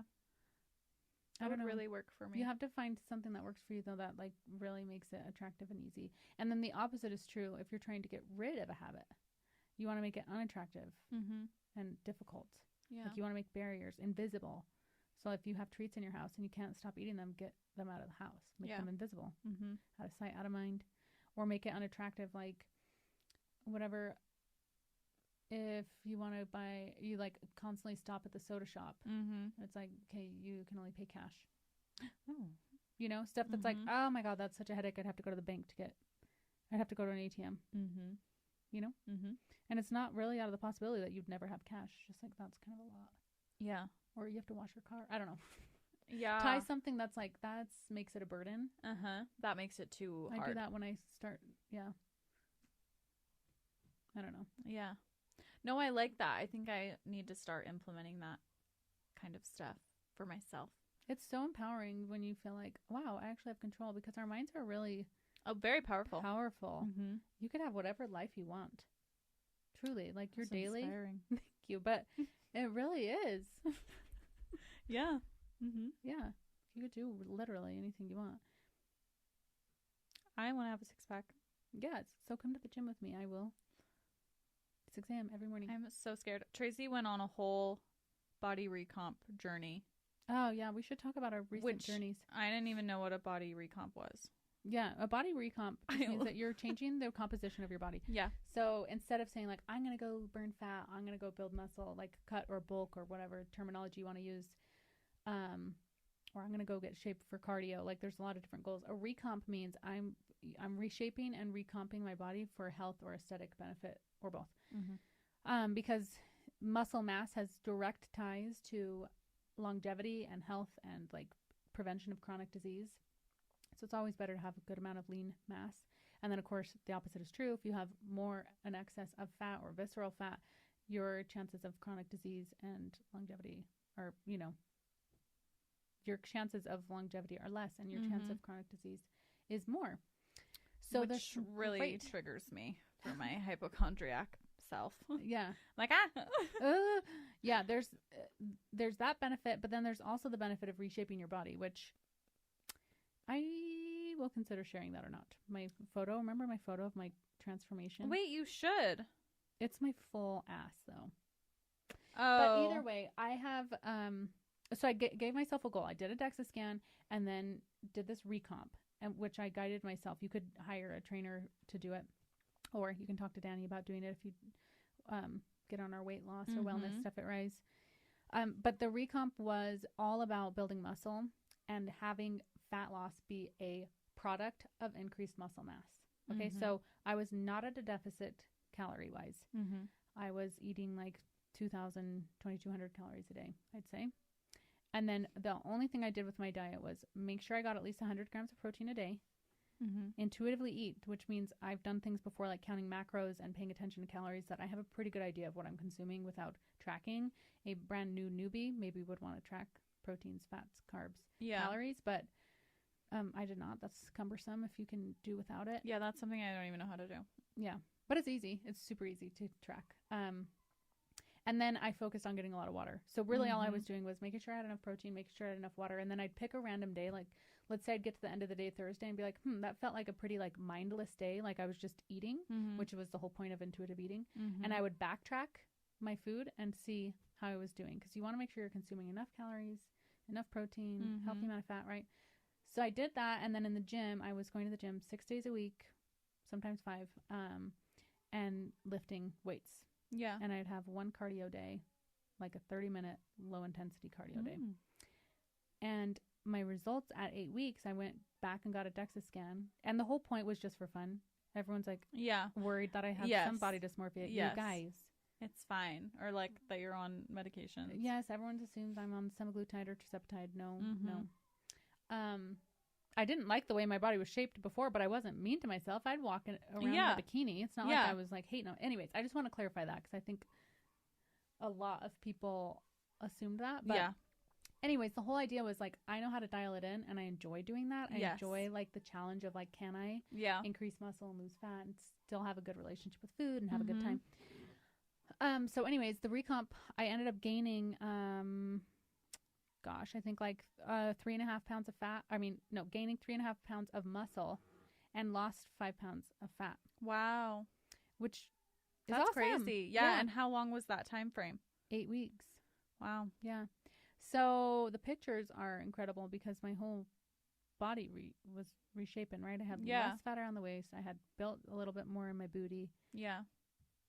So anyways, I think you should post it and just like blur the, you know how they do that in like the like plastic surgery before and afters, like just like block it out, you know? Put a little peach on my butt. Yeah. Maybe. Because I think it's helpful for people to like understand like what that means. Yeah. Like what it looks like. Because I didn't know what a recomp was. I literally was like, can I recomp if I haven't comped before? Like, I don't know. I'm like, you are comped. Everybody's comped. Yeah. Well, and the other thing too is the health benefits. My visceral fat was down, like cut in half, and my bone density was up. Wow. That's 8 weeks, you guys. Yeah. I'm 34, so I'm not old. No. But I'm also not 22, where like those things are just like, you're not worried about it being a problem. Like there are plenty of people in their mid-30s getting diagnosis like diabetes. And, heart problems. And, blood pressure issues. So it's a really important time to prioritize that stuff and make sure you're healthy. And, you know. So the age-old question that everyone is always wondering, what are you eating during this situation? Like, what are you eating? Because I feel like I know that people is struggle. the question. I should have done like a food diary and just like, here it is, because it's actually not that crazy. Mm-hmm. My breakfast is usually either an egg, like taco or burrito. So I do a couple eggs, spinach, guacamole, salsa, like whatever I have in the fridge. Yeah. Fry up some like peppers, something like that. But usually really easy. So it's never anything I have to like go chop. It's like, oh, that was left over from last night. Or spinach is easy. You just tear it up and put it in the pan, you know? Totally. On an almond, I like the almond flour tortillas. I don't do carb balance or anything like that because it's full of such shit and chemicals. Like, don't eat real food. That's what I like to do. The carb balance, like the tortillas. low carb. Yeah, check the ingredients. It's not good. Interesting. There's in carb balance. There's it's either sucralose or aspartame in the tortillas. Those are dirty words. So, anyways, I like the almond flour ones. Just a little bit cleaner or whatever, a regular tortilla. Are those the like siete ones or whatever? Yeah, I've seen those. They're so good. Yeah, I need to try them. They're thinner, and I like it because you have more of the flavor of what's in it instead of feeling like you're just eating bread. I need to try it because I make breakfast burritos. Yeah, I bet I'd like them because right now I just do the Mission flour tortillas. They're probably not very good for me. Oh, well, sometimes I have those too. They're just check the ingredients. Yeah. But I think you'd like them because the texture is better. I think it's better than is standard. Anyway, so I either have that or I'll have a Greek yogurt parfait, like Greek yogurt with berries. If it's unsweetened, I'll just like drizzle some agave on there. If it's sweetened with vanilla or berry, whatever. What's another breakfast thing I do? Or I'll do like the Kodiak cakes. I'll make protein waffles or protein pancakes and have it with like peanut butter or real maple syrup. Make sure you're having real food, guys. Yeah. Real maple syrup, not corn syrup. So that's normally my breakfast. Hard to do. I have a protein shake when I get home from the gym as well. And then usually for snack, I'll have like cheese or nuts or I don't know. At work, I don't snack that much. Yeah. I was trying to think of work, but that's normally what I'll have at work. Around. But during the day, I would just have like, I don't know, almond flour crackers with cheese or cucumbers with Greek yogurt and the ranch seasoning mixed up to make a Greek yogurt ranch, carrots. Anyways, snack like that. Lunch is normally the previous day's dinner because finding balance. Listen, I am not meal prepping and I could pay like for a meal service, but I don't. Yeah. So the easiest thing for me is to overproduce dinner and then save it for lunches for Jeff and I and the kids the next day. So we always do that. So it varies, like whatever. We do all sorts of stuff. Chili, pastas, enchiladas. The key is if you're trying to like drop calories or drop carbs or whatever, increase protein, do that on the side. So let's say you were doing enchiladas. And you made your enchilada innards and you're like, hey, I don't want to have 2 full tortillas, but I want the protein from 2 enchiladas. Then I would just pack a taco salad. Like if I know it's enchilada week, I would grab a taco salad that's already pre-made from like Trader Joe's or Costco or something, like a Southwestern salad, and all the innards from the enchilada and eat it on a salad. So that way I still like serve my family and I'm not making a whole separate meal. It's just so easy. Or if you're making a pasta dish that has meatballs, like portion out a small, don't mix it all up in the pot. Totally. Have your meatballs on the side, grab a cup of pasta and then double up on your protein. The other thing that's important for glucose control is starting with your protein and fats and then moving to carbs. You'll spike less. So that helps with cravings, helps with feeling satisfied earlier on while you're eating. Interesting. What else? But that's pretty much it. So then whatever I just talked about for lunch, that's what I have for dinner. And then at our house, we'll pretty much always have a salad before our meal. The boys will too. It's good to get your fiber. Yeah. Get your gut, healthy. So yeah, I start with that. And then we'll have sometimes dessert. Usually dessert at our house is fruit, like strawberries. Sarah giggles. Or like pineapples or... Oh, yeah. I have pineapple in the fridge right now. So or we'll make protein ice cream in the creamy. Yeah, the Ninja Creamy. Or the True Fruits. I love those. Sometimes we'll go like traditional, what you think about with treats. Yeah. Cookies, cake, cupcakes. We just don't have it in our house very much, and that's the reason we don't eat it very much. Yeah. But my kids also like don't eat that much of it. They don't really want it, Yeah. Yeah. And we're not like trying to trick them. Like a strawberry is a treat. We're like, oh my gosh, it's strawberries with a drizzle of chocolate, or it's apples with it. You can dip it into caramel or peanut butter. You know, like I think it's a great opportunity to teach your kids, like, just like nourish your body and enjoy your food and don't have a bad relation. We're not like, there's not like no in our house. Yeah. Easter just happened and Benny went ham. I love that for him. Yeah. Those M&M tubes, he was using it like it was like drinking from a cup. Oh, hell yeah. Yeah. So full send. Yeah. He has a great relationship with food. That is so funny. Yeah. But he also knows. Yeah. If he wants to eat his healthy food first, he'll say that. Yeah. Well, it's true. Like, kind of what you're raised on can really impact your future and like what you're able to make for yourself, because like I was raised on meat and potatoes. Like that's just what we have in Nebraska. So now I make like the craziest, like really heavy foods because that's what I was raised on. Like, you know, we didn't have salads before and all that stuff, you know, like totally. It just wasn't a thing. And so now it's like, well, that's what I'm comfortable with. Totally. Is that's making, what you know. like, just like what you can think of to make. You're like, mac and cheese. I can make macaroni corn. Yeah. It was literally like macaroni and corn together. It's macaroni corn, Velveeta cheese, like, you know, so that's. So then it's a that's real what meal. hits your mind when you're like, what's for dinner? Like, I have every ingredient to make macaroni corn. Yeah. One life hack though, that's really good to like undo if you want to. Yeah, I do. Like redo some programming that gets more veggies and protein in, is the Clean Simple Eats app. Oh yeah. We carry Clean Simple Eats products, which are incredible. They're nuclear protein, incredible. But they have an app. It's pretty cheap to use, and they have all their recipes in there. You can meal plan with it, and it will make your grocery list for you. Oh wow. It will track your macros for you. You can get a macro plan on the app. Like, it's really incredible, but makes it easy. Yeah. We'll do that some weeks. Just do a Clean Simple Eats week, and I should try that. So diverse. I feel like I've been getting better about, like, you know, fruits and veggies and making like I've been really into my salmon because and stuff. She's at work. I got my like chili mac and cheese, and then she's got her salmon salad. Yeah. That she homemade. Yeah. I've been loving salmon bowls recently. Just salmon, rice, avocado, sometimes cucumber, and a little bit of sauce. Yeah. It's so good. She's killing it. It's delicious. And yeah, I've been trying to like do healthier foods and like not such heavy foods. I did make a lasagna last night.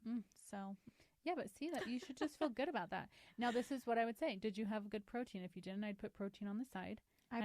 Eat a salad first. It's meat sauce. I did meat sauce. Do you think that's probably not enough protein, huh? No, I don't know. Maybe. What would you have before? I don't like saying no to food. Yeah. I just don't say no to food, actually. I feel like a lot of times, like, I struggle with where to get protein from because, like, to me, protein equals meat. Yeah. You know? Which is fine. That's where a lot of people get it, but I know, but I just, like, don't know where else. I honestly think if you don't have to track for the long run. I think if you track your macros for, like, a month solid, you learn so much about what's in food that you can make better choices with portions. Yeah. Like, you would think like, oh, when I made that lasagna, it was like 10 grams of protein for a serving. So I want to have I want to supplement my protein because I want to get closer to 20 or 30 per meal. Right. So maybe you have it with another side of protein, or you have a protein shake before, you know, or whatever. I've never had a protein shake. Oh, really? Nope. Fun fact. Never had a I'm protein going to make shake. you one. Oh my gosh, we have them in the waiting room, you guys. At Rise, we have them there. You can come mix one up. Start your day. I'm scared of them. Like, it's going to be chalky? Yeah. The Clean Simple Eats ones are different. I struggle with, like, texture and stuff. Like, and Traci knows this, so sometimes she has me try weird shit. But I really struggle with texture. And, like, I will literally gag and, like, sometimes throw up. And, yeah. But you will drink milk, cow's milk, right? I won't drink it out of a glass. Oh. But I'll use it for, like, cooking and stuff. I used to drink it as a child. Do you not now because of texture? I don't now because, because of texture and just, like, knowing what I know now as an adult, I don't like to drink it straight out of a glass. Like, I'll cook with it, but that's the extent of it. Well, either way, I think there are some proteins that would make you throw up, but Clean Simple Eats won't. I need to try Clean Simple Eats. I want to try their clear protein. Oh, it's so good. Yeah. So good. We tried it, the dragon fruit and the what the green one is. Pear. Yeah. Prickly pear. Prickly pear. Good. Yeah. One thing I also want to touch on, speaking of medications from back when we were talking about depression. Oh, yeah. Made me think about semaglutide and tirzepatide and how people are, that is hot. It is hot. I mean, we offer it, so we get it. What's your take? Well, my take is that it is hot right now. I struggle with the people who are like, oh, everyone's on it. And like, you know, everybody's got Ozempic face and whatever. And I'm just like, I just like don't like the rhetoric around it. I think it's a tool. Yes. And I think it's positive. I think there are, of course, with anything, people who are using it for not great reasons or they're using it in a harmful way. But I think the majority of people are using it in an overwhelmingly positive impact for their life and their health. And I just don't think that there's any reason to be putting people down for using something that works. Yeah, totally. And like it can change your life. Yes. And honestly, like sometimes, speaking of like the habits thing, making it attractive, easy, whatever, enjoyable. It's not enjoyable to go to the gym when you don't feel good about yourself. It's not enjoyable to exercise when you feel like you're lugging around 40 extra pounds and it's you really don't feel difficult. comfortable in your body. Yes. And so the other thing, like that intrinsic motivation that comes from feeling good about yourself is so impactful to have lifestyle changes that go on to do the things like we talked about, increase your bone density and increase your muscle mass that Ozempic or semaglutide can't do. Yeah. We know it's just a tool though. Totally. It shouldn't be the end all be all, which is what we do at Rise. Like our whole program is based around lifestyle change and using that as a tool and making sure that you have someone who knows what they're talking about with nutrition and fitness to like change the trajectory of your life and health. Because it's those drugs have way more benefit than just fat loss. Way more. Like cardioprotective, great for your gut.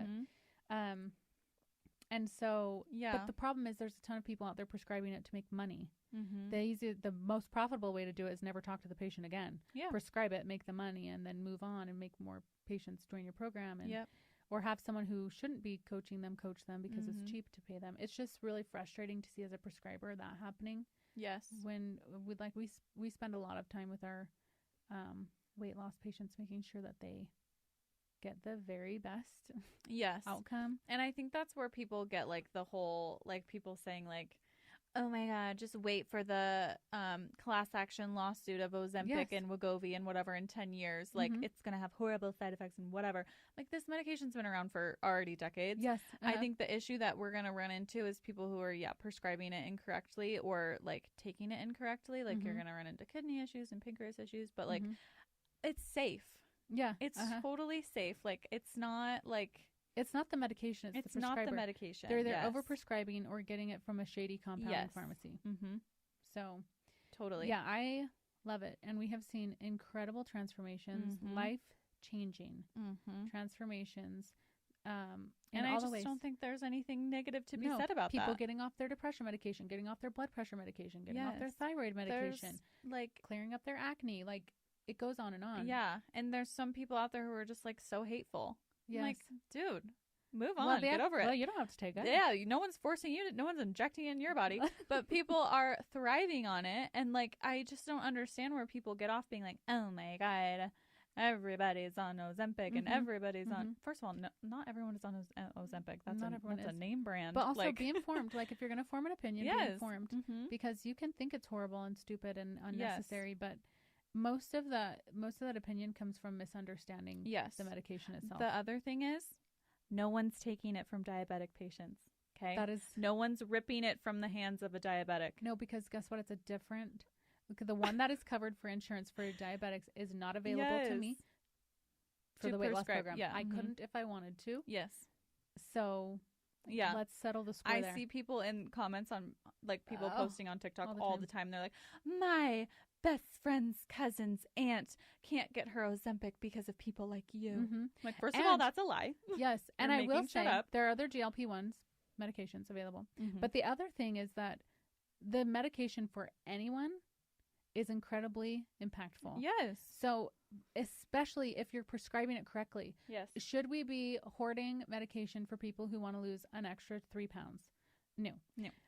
But people who have a substantial amount of fat, it is impacting their body. It is putting them at risk for diabetes. It is putting them at risk for all sorts of chronic illnesses. Yes. Also, it's very important. Actually. Obesity is like a diabetes, diagnosable disease. Like diabetes, it is also a medical condition and it's diagnosable. So it's an epidemic. I mean, apples to apples. Like it's the so same. Crazy.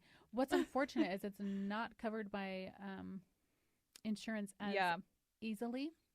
Yeah. And there's a shortage for the one that is prescribed and covered by insurance. So that's a bummer. Yeah. But what we're talking about, where it's, more concierge type of service at like somewhere like Rise. Yes. That it's different. It's not the same. And it's incredible. And if you're thinking about it or have thought about it, like get a consultation with Danny. She's incredible. And our program is amazing and literally changing people's lives. And Danny has such a well-rounded approach.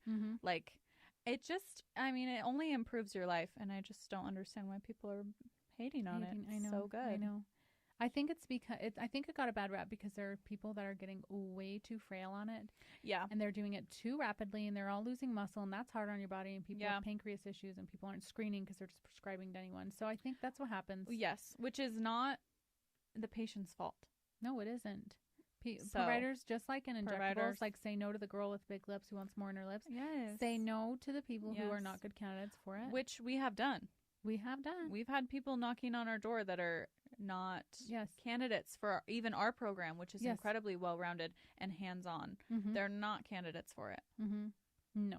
So find someone who will tell you no. Yes, because otherwise they just want your money. Yes. Like it would financially behoove us not to turn anyone away. Absolutely. Yeah. Yeah.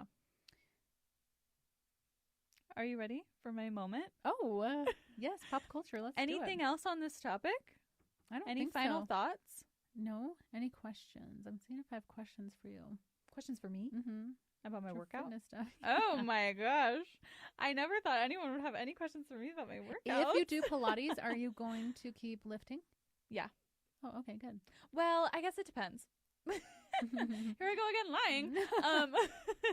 It depends on, because of my workout, like gym membership, which also I think is another reason why it kind of hinders people. My gym membership is expensive. Granted, there are places like Planet Fitness. It's $10 a month. So that is not always an excuse, people.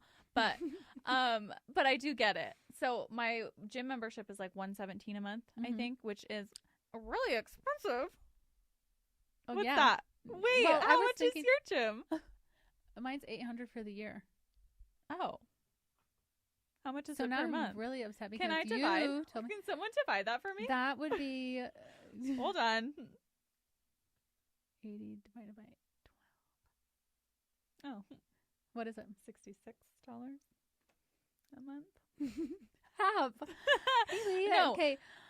You guys, if she doesn't start coming to the gym with me, I think this episode has taught us she has no reason not to. Well, I go with Ellie. That's my... Well, Ellie can move her little tush over to my gym as well. Ellie, this is for you. Oh, yes. We're changing gyms. I don't even know. What's your gym called? Well, I'm not going to say. Oh, that's right. Yeah. Sorry. What's your gym? Okay. My gym is $117 a month. Yeah. And so I think... Oh, gosh, that is a lot. So I think it depends on how much. Especially if you're not going. Okay. No. We'll have to talk about this later because I'm having a realization. No, okay. Okay. So would you do Pilates so then it depends on how much a month the Pilates membership is, because I don't want to be spending so much money. Because if the Pilates membership is like, I think the ones I was looking into are a little pricey. Obviously, because Pilates is so like good though. Well, and it's like it's a little like bougie. It is. You know, it's an elevated. Elevated experience. So yeah, I will have to investigate. God, why do I want to cancel my gym membership? This episode is not doing much for me. No, I don't believe. Not. So yeah, I would like to keep weight training and doing Pilates at the same time. Okay. Depends on if I suddenly become rich or sell a kidney. Yeah, I guess. Depends on the financial forecast. Yeah. Okay, yeah, so I would like to. Yeah, let's just switch on over. Okay, now that we've totally ruined my gym going ability. Okay. Pop culture. Pop culture moment. Yeah. Okay. First of all, Beyonce's album dropped on Friday.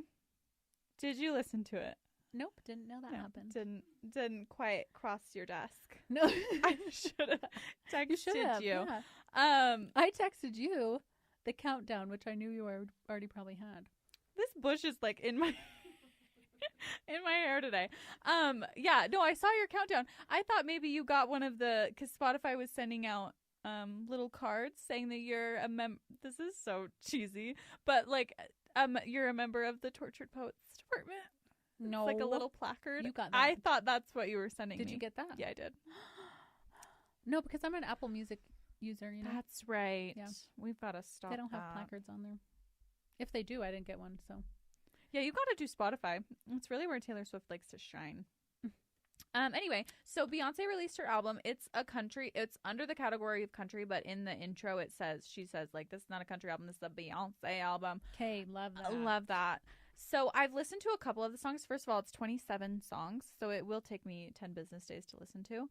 I've listened to a couple of the songs because she's got Miley Cyrus on there. Oh my god. Really? Yes, you should listen to it. Okay, it's so good with Miley Cyrus. Can't remember what it's called. Anyway, and then she's got another song called Levi's Jeans with Post Malone.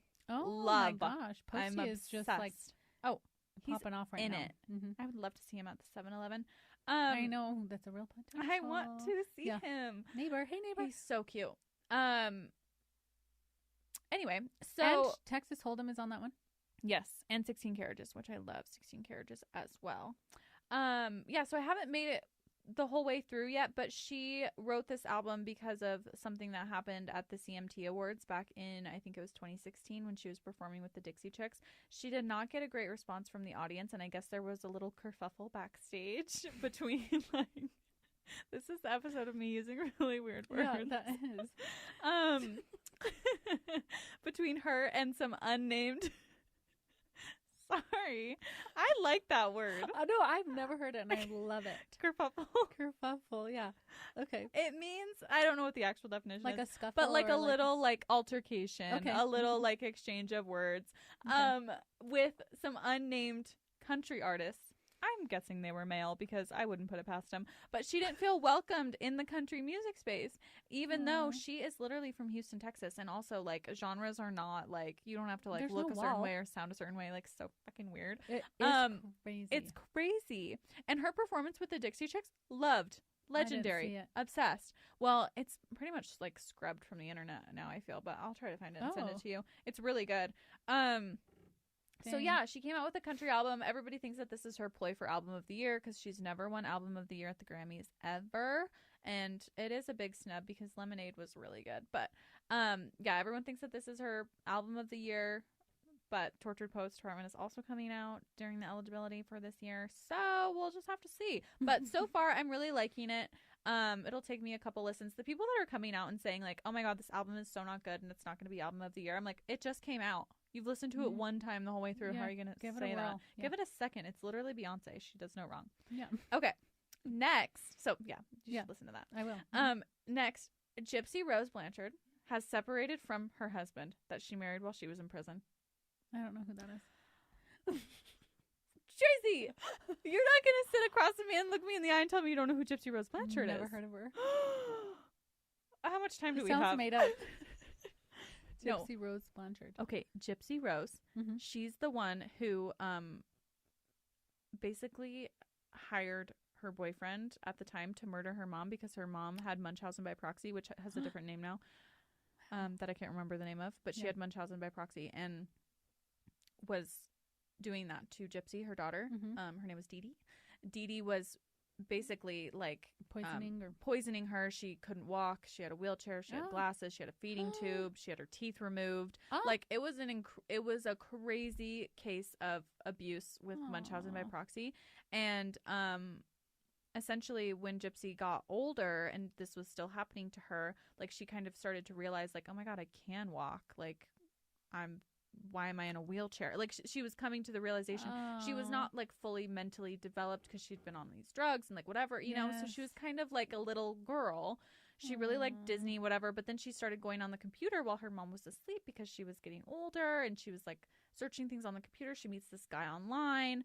Can't remember his name at the moment, but they basically planned to murder her mom and he drives down from whatever state he lives in, and they kill her mom in the night, and she's like a part of it, and then they go on the run together while also posting on Facebook. I don't know how they ever thought they were going to get away with it. They were literally live posting on Facebook from their hotel room. I'm like, you guys. So anyway, they get arrested, whatever. Gypsy goes to jail. She just barely got released this year. Wow. She's been in jail for like what, 10 years, something like that, for murder, being a part of the plot to murder her mom. Yeah.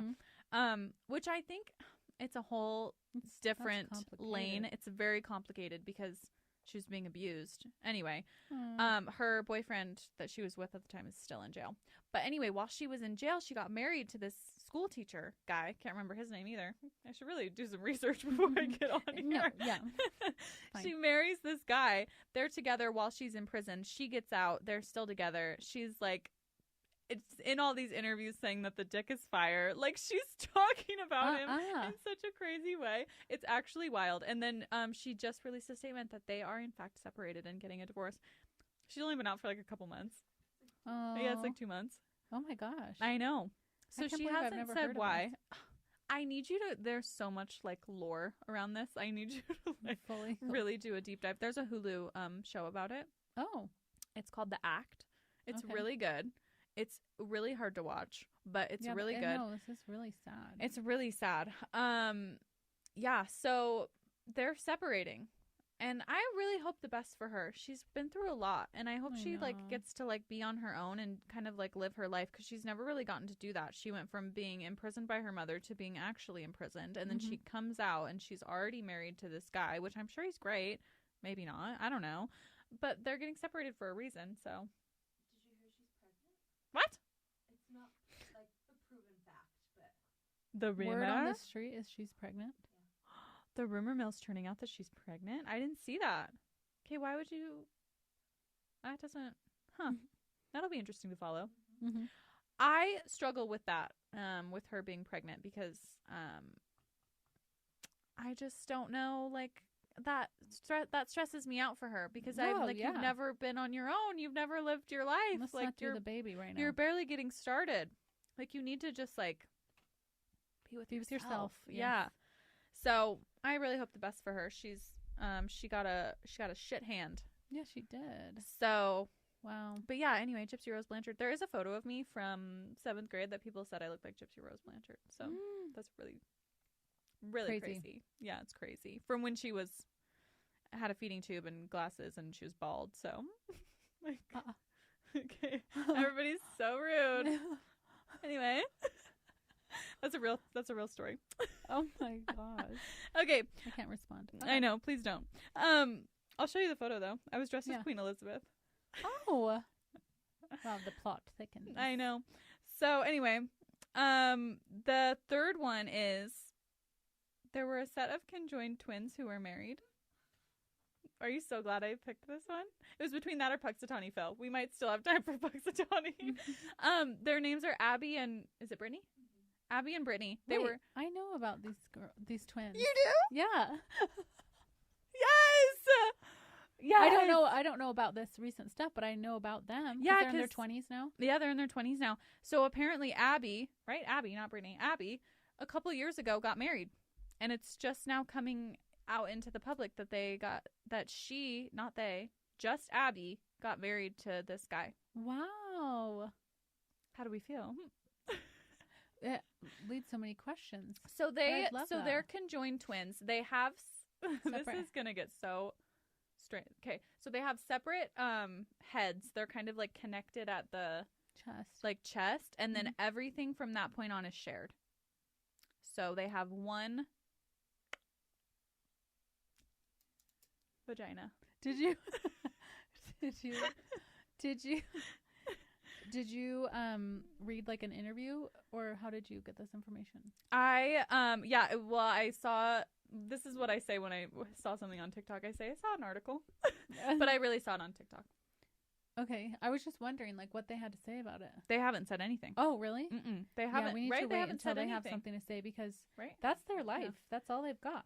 I know. Well, and it's I not actually like they could choose something different. I know. I actually think it's really interesting. I'm sure they have their own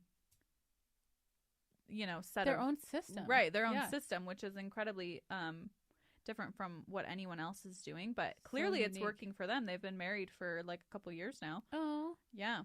Wow, what a success story. I love to hear that. I know. It just it really makes the wheels in my mind turn. Like, what's that like? Yeah. Uh-huh. Especially for Brittany. Yeah, no privacy. No privacy. And also, she's not married to him. I know. And is she going to get married or something? Yeah, is that in the cards for her? The post that I saw was like, Abby and Brittany, they're both teachers. I'm like, well, yeah, of course they're both teachers. What are you talking about? Yeah. Or they both work part-time, Yeah. I think they both teach. Like, they're like co-teachers, perhaps. I think so. Well, can you imagine if they weren't? Like, one would just have to stay quiet the whole day? Yeah, and not get paid. No. Okay, so I read something about this when I was doing my deep dive, which I occasionally do. They both had to pay separately for entrance to school, to college, but they're on one salary working now. Like, that should be illegal. No, that is messed up. That's messed up. Yeah, they get one salary, but they both had to pay to get into college separately. Messed up. Mm-hmm. Yeah, but so yeah, they're married, and I hope that they come out and talk about it because just like my own curiosity, I just want to know what's going on. Mm-hmm. My own morbid curiosity. Yeah, it's interesting though. It is interesting, and I don't. What a life! Like, has it ever been done before? I don't know. And also, where he's marrying just the one. Yeah. Just one. And I wonder why. Like, well, who knows? It'd be really interesting to know as well what other situations are, because it'd be such a lonely thing to navigate that, being a conjoined twin as an adult. Yes. Like, there's probably a small pool, but it's not like you're like, so what's the rule here? Well, what's the normal? Yeah. Well, and I think if I was a conjoined twin, I would want to find someone who wanted to marry us both. Yes. Because the option is that she just lays there. Yeah. Like, it makes me sad. But maybe it's really fun though, like one is romantically attracted to him, the other one isn't. So it's like they all hang out as friends, She's like the third wheel, and probably the stuff that would be weird for us is not for them because that's their only option. Yeah. I don't know. Ugh. Or if they could have found another set of conjoined twins. Wow, that would be magical. That would be magical. Yeah. I don't know. I just thought that was really interesting. But I'm happy for them. Well, I'm excited to see if they ever come out with an interview, because it'd be I hope they fun do. to hear it from them. Like, what's your, yeah, opinion? The photos of the wedding are really interesting. Oh, yeah. Yeah. They're like doing like the first dance and stuff, and like cute. It's yeah. Mm-hmm. And good for him too. Yeah. That he probably had a lot of questions as well. Totally. Yeah. Yeah. So, yeah. And my last one, just super quick, Puxatawny Phil is a dad. You know Puxatawny Phil? The groundhog? Yes. Uh-huh. He's the groundhog that says whether we're going to have spring or whatever. And I think he was wrong this year because we are not having spring. He said we're going to have an early spring. He was stressed as a new dad. Sleep deprived. Yeah, no. Puxatawny Phil and his wife Phyllis, who, amazing, holding down the dugout. Yeah, holding down the burrow. Holding down the burrow. They had 2 kids, still unnamed, right? Oh. Our submissions are Puxatawny Penelope and Puxatawny Piper. Cute. Yeah, so he had 2 little babies. Happy for him. Yeah. I guess it was a surprise. I'm like, who's not paying attention to Phyllis? Yeah. Who's not taking care of Phyllis? That you didn't notice she was pregnant. Phyllis. Yeah. No. She had to do the whole pregnancy. Yeah. And you just realized when they popped out. Please. Poor Phyllis. Sounds like Phil's getting too much attention. We need to pay attention to Phyllis. Gosh. They will now. Yeah, they will. She could have another surprise up there. Okay. Okay. Thanks for sharing. Those were really fun this week. You're welcome. I like to share a few good ones, get everyone's minds turning. So unpredictable. Really, you don't know what's going to happen. No. We started with the Beyonce album and we ended with a groundhog. So. Yeah. What a wild ride. Yeah. Okay, well, thanks, everyone. Yes, thanks for joining us, and we will see you next spill. Thanks for spilling with us on The Spill at Rise. If you loved what you heard, don't be shy. Hit that subscribe button to stay in the loop. And for all the juicy extras, follow us on Instagram for some behind-the-scenes goodness. Oh, and did we mention we're also on YouTube? Yep, we're everywhere. See you next time, Spillers.